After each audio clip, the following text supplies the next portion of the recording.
मतलब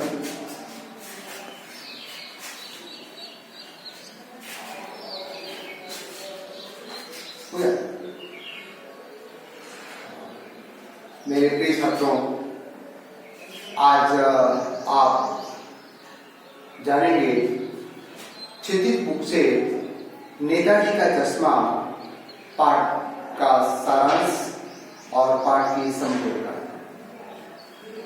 मेरे प्रिय छात्रों,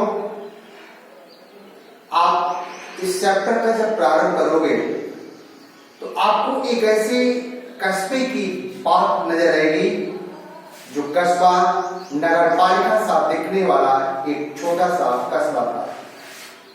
इस कस्बे में नगरपालिका द्वारा जो भी सुख सुविधाएं दी जाती हैं, नगरपालिका निवासियों को उस प्रकार की हर सुख सुविधाएं मौजूद थी। अर्थात वहां पर एक छोटा सा अस्पताल था, दो विद्यालय थे और अन्य अच्छी सड़कें थी और सारी व्यवस्थाएं जो एक नगरपालिका द्वारा दी जाती हैं उस कस्बे के अंतर्गत मौजूद थी।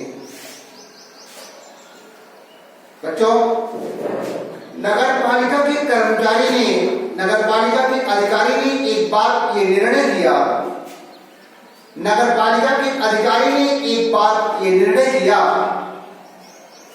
कि इस कस्बे के मुख्य चौराहे पर किसी महापुरुष की प्रतिमा स्थापित की जाए और उस महापुरुष की प्रतिमा स्थापित करने के लिए उन्होंने नेताजी सुभाष चंद्र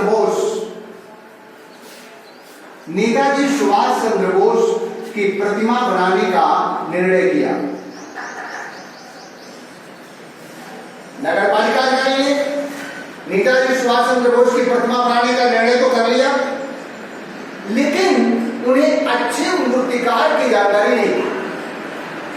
और उनके दिमाग में ये बात आएगी कि इस मूर्ति को बनाने में कितना बजट लगेगा, इसलिए उन्हें इन सारी चीजों के लिए पत्र व्यवहार करना था अपने विभागीय अधिकारियों से।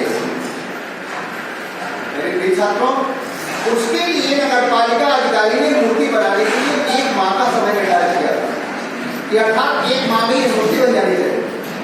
लेकिन इन सारे कार्यों में पत्र व्यवहार में कुछ समय लग गया, कम समय बाकी रह गया। शासनावधि 1 माह की थी, मूर्ति बनेगी तो कैसे बनेगी?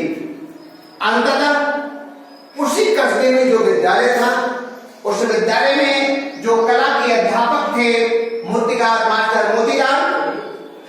मोतीलाल ने यह वादा किया कि 1 महीने के अंदर अंदर हम इस मूर्ति को बना करके आपको दे देंगे।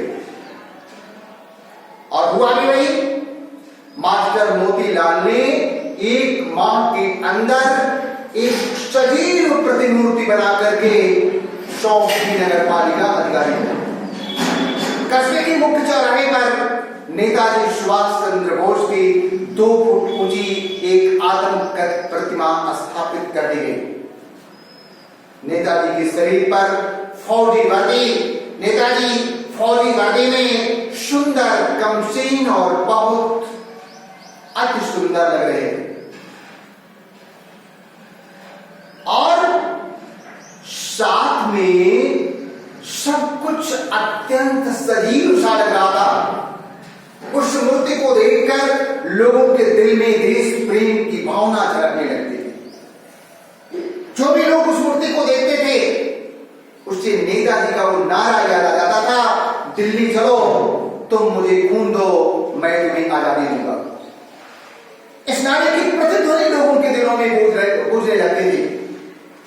हालदार साहब ने जब पहली बार इस मूर्ति को देखा तो उन्हें लगा कि इतने अल्प समय में, अर्थात लगभग 1 माह में मूर्तिकार के द्वारा किया गया यह एक सफल और सराहनीय प्रयास है। लेकिन उस मूर्ति को देखकर लोगों को एक कमी उसमें खटकती थी। वो कमी क्या थी? वो कमी ये थी कि उस मूर्ति की आंखों पर, अर्थात नेताजी की आंखों पर उनका चश्मा नहीं था जो उनकी वास्तविक पहचान हुआ करती है। जब पहली बार हालदार साहब ने इसको देखा तो उन्होंने देखा कि मूर्ति तो सब संगमरमर की मूर्ति पर जो चश्मा लगा है वह संगमरमर का न होकर एक वास्तविक चश्मा है। बड़ा आश्चर्य, मूर्ति संगमरमर की, चश्मा वास्तविक काले मोटे फ्रेम, काले रंग का मोटा फ्रेम का चश्मा। उन्हें बड़ा अजीब सा लगा। वो जब अगले दिन पुनः उस चौराहे से गुजरने लगे तो पान खाने के लिए एक पान की दुकान पर रुकते हैं जो उसी मूर्ति के पास स्थित है। जब वो पान खाने के लिए रुकते रहे तो उनकी आश्चर्य का ठिकाना ही नहीं रहता है। उन्होंने क्या देखा? आश्चर्य क्यों हुआ? उन्होंने ये देखा कि जो मूर्ति पर कल काले रंग का चश्मा दिखाई पड़ रहा था वो चश्मा आज नजर गायब है और उसकी जगह पर दूसरा चश्मा लगा है। क्या मूर्ति भी चश्मे बदल सकती है? ये आश्चर्य उनके दिमाग में तैरने लगा, लेकिन इस प्रश्न का समाधान वो नहीं कर सके, ना पान वाले से ना अपने मन से। चले गए। लगभग एक सप्ताह तक ये क्रम चलता रहा। जब भी वो आते, पान खाने के लिए रुकते तो उन्हें यही नजारा नजर आता कि रोज चश्मा बदलता जा रहा है। जब उनकी ये जिज्ञासा दुर्दमनीय हो उठी, अर्थात असहनीय हो उठी, जब उन्हें सहा नहीं गया अपनी जिज्ञासा, तो उन्होंने एक दिन उस पान वाले से पूछ ही लिया कि भाई ये मामला क्या है यार, क्या मूर्ति भी चश्मे बदल सकती है? यदि चश्मे नहीं बदल सकती है तो भला इस मूर्ति पर वो चश्मा बदल कैसे जाता है? पान वाले ने जवाब दिया, साहब ये मूर्ति का कमाल नहीं, ये तो कैप्टन चश्मे वाला करता है। कैप्टन चश्मे वाला? भला कैप्टन चश्मे वाले को स्टार से मतलब क्या? कहा साहब कैप्टन चश्मे वाला एक चश्मा बेचने वाला इंसान है। वो जब भी इस मूर्ति के सामने से पहली बार गुजरा तो उसे एक बात आहत कर गई, उसके दिल को एक चोट सी लगी। और वो चोट ये थी कि नेताजी की वास्तविक पहचान दिलाने वाला चश्मा उनकी आंखों से नदारद है। सोचने लगा दिल में कि नेताजी को शायद इस चश्मे का अभाव खटकता होगा, नेताजी को असुविधा से लगती होगी, इसलिए वो चश्मा बेचने वाला अपनी संदूकची से एक चश्मा निकाला और चश्मा निकाल करके उस मूर्ति पर लगाता। और ये क्रम वो डेली करता है। और रह गई बात चश्मा बदलने की, तो साहब उसके पास चश्मे के बहुत कम इस्तेमाल करते हैं। जब कभी मूर्ति पर लगने वाले चश्मे की डिमांड के कोई दूसरा ग्राहक उससे कर देता है तो मजबूर हो जाता है बेचारा, और चश्मे वाला उस मूर्ति के पास जाता है, उससे क्षमा मांगता है, और क्षमा मांगने के बाद कि हुजूर ये गलती होने जा रही है, माफ करना मेरे देव, ये चश्मा मैं ले रहा हूँ, पुनः दूसरा चश्मा आपकी आंखों पर लगा दे रहा हूँ। और इस प्रकार से वह नित्य प्रति चश्मा डिमांड के अनुसार बदलता है। आश्चर्य बढ़ गया। देश प्रेम का इतना गहरा जज्बा।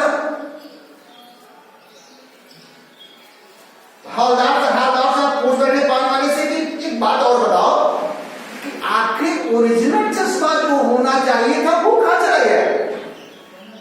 क्या देख रहे हैं ना, उस मूर्ति पर लिखा है मास्टर मोतीलाल। अर्थात उस मूर्ति को जिसने बनाया वो चश्मा लगाना भूल गया होगा, इसीलिए उनकी आंखों पर चश्मा नहीं रहा। लेकिन इससे उनकी जिज्ञासा शांत नहीं हुई। मन में अनेक सारे प्रश्न चिन्ह खड़े हो गए कि आखिर उस मूर्ति की आंखों पर चश्मा क्यों नहीं, और उसके कारण उनको बहुत सारे नजर आए। पहला कारण तो ये कि वो भूल गया होगा।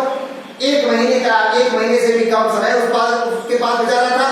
1 महीने में उसने वादा कर दिया था, वादा करने में मूर्ति तो बना दिया, लेकिन जल्दी में हड़बड़ाहट में वो चश्मा लगाना भूल गया होगा। नंबर 2, वो एक मूर्तिकार होता नहीं, वो तो एक विद्यालय का कला का अध्यापक था, कलाकार था। मूल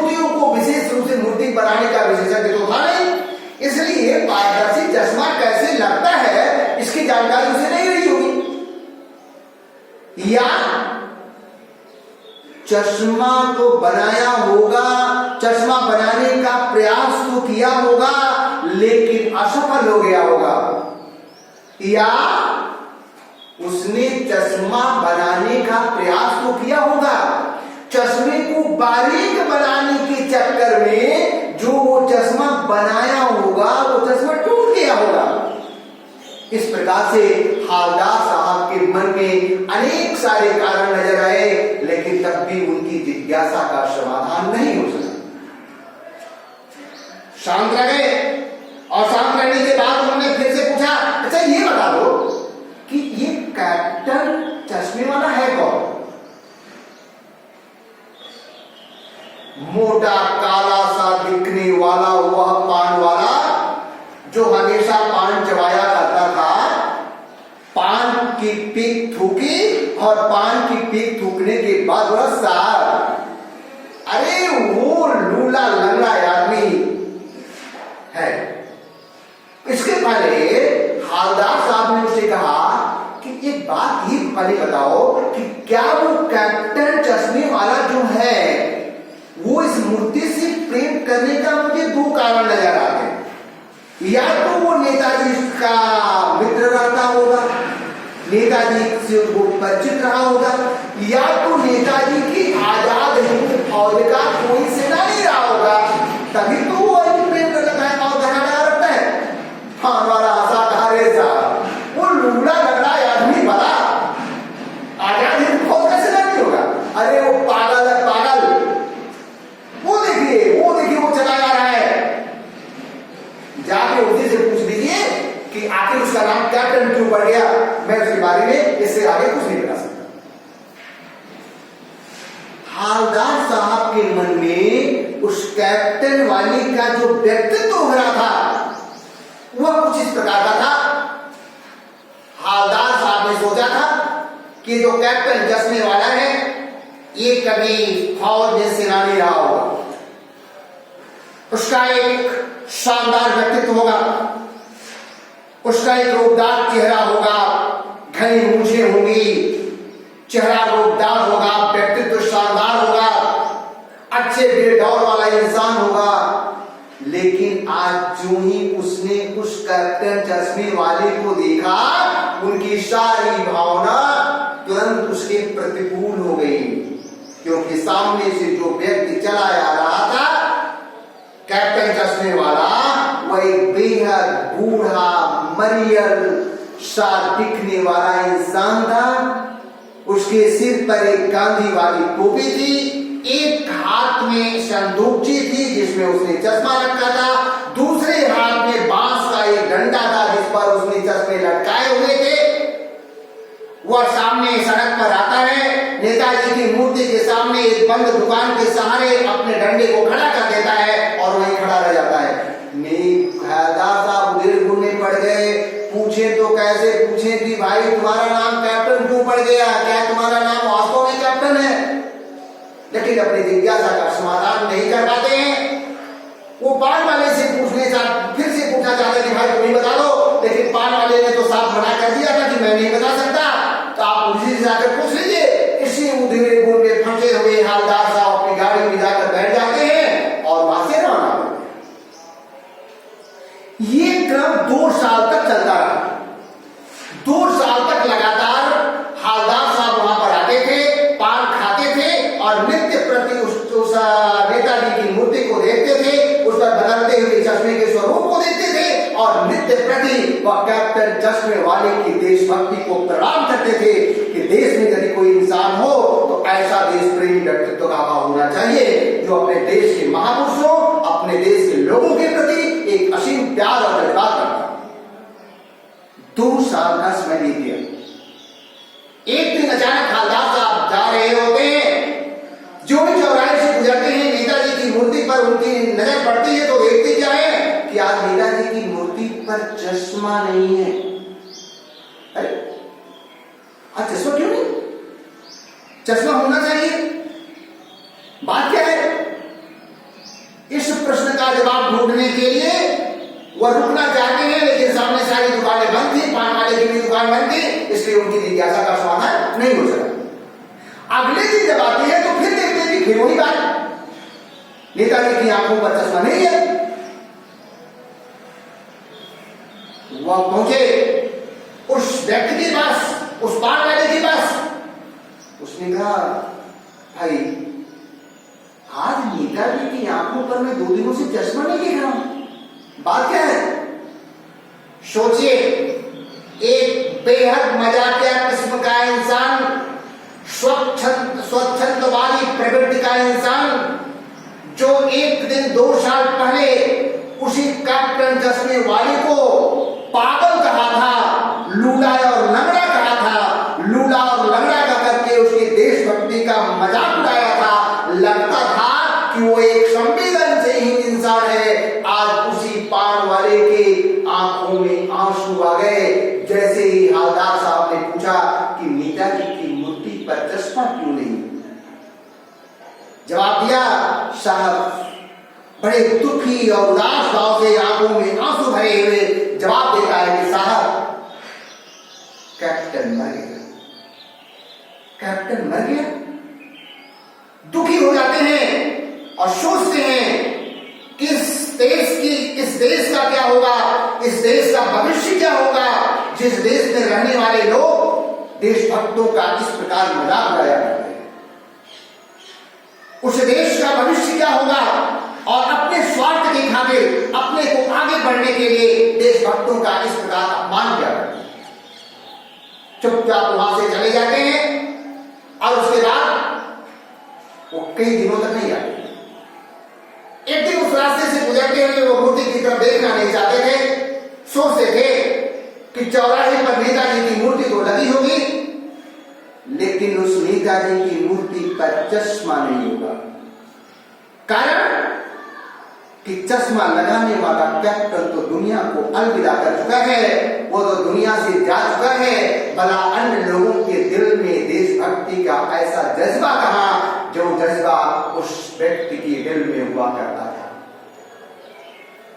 दुख की भावना में भरा हुआ हवलदार साहब उस मूर्ति को देखना नहीं चाहता, इसीलिए गाड़ी को ड्राइवर से आगे बढ़ाने का आदेश दिया। लेकिन आदत से मजबूर, नेताजी के प्रति श्रद्धा का भाव रखने वाला हुआ हवलदार साहब जो ही मूर्ति के सामने से गुजरता है, अचानक उसकी नजरें उस मूर्ति की तरफ उठ जाती हैं, और जब मूर्ति की तरफ उठ जाती है तो अवाक कर जाता है। गाड़ी को तुरंत ब्रेक मारने को कहता है, गाड़ी को ब्रेक मारा जाता है, गाड़ी से उतरता है, और गाड़ी से उतरने के बाद मूर्ति के पास आता है, अटेंशन की मुद्रा में खड़े होकर के मूर्ति को प्रणाम करता है, और देखकर हैरान रह जाता है कि आज उस मूर्ति पर, आज नेताजी की आंखों पर एक सरकंडे का चश्मा लगा हुआ है। प्यारे बच्चों, सरकंडे का चश्मा छोटे बच्चे बनाया करते हैं, और सरकंडे का चश्मा देख करके हवलदार साहब के दिल को एक विश्वास हो गया कि इस देश का भविष्य आने वाले नौनिहालों के हाथों में सुरक्षित है। देश के नौनिहालों के हाथों में मेरा भारत हमेशा ही प्रगति के रास्ते पर आगे बढ़ता रहेगा। लोगों के दिलों में देश प्रेम की भावना झंकार मारती थी। उनकी आंखें आंसुओं से भर गई और उन्हें विश्वास हो गया कि भाव हो उठे कि देश का भविष्य नौजवानों और देश के प्रति प्यार रखने वाले अनेक लोगों के लिए, हर देश प्रेमियों के दिल में सुरक्षित है, और मेरा भारत हमेशा ही महान है, महान बना रहेगा। और अपने देश के प्रति, देश प्रेमियों के प्रति श्रद्धा का भाव रखते हुए, नेताजी को साष्टांग प्रणाम करते हुए हवलदार साहब फिर वहां से आगे बढ़ जाते हैं। कैप्टन को फिर से एक बार याद करते हैं, और कैप्टन को याद करने के बाद उनके कदम खुद गाड़ी की तरफ आगे बढ़ जाते हैं। और प्यारे बच्चों, नेताजी का चश्मा पाठ का सारांश यहीं पर समाप्त हो जाता है। Okay, good bye.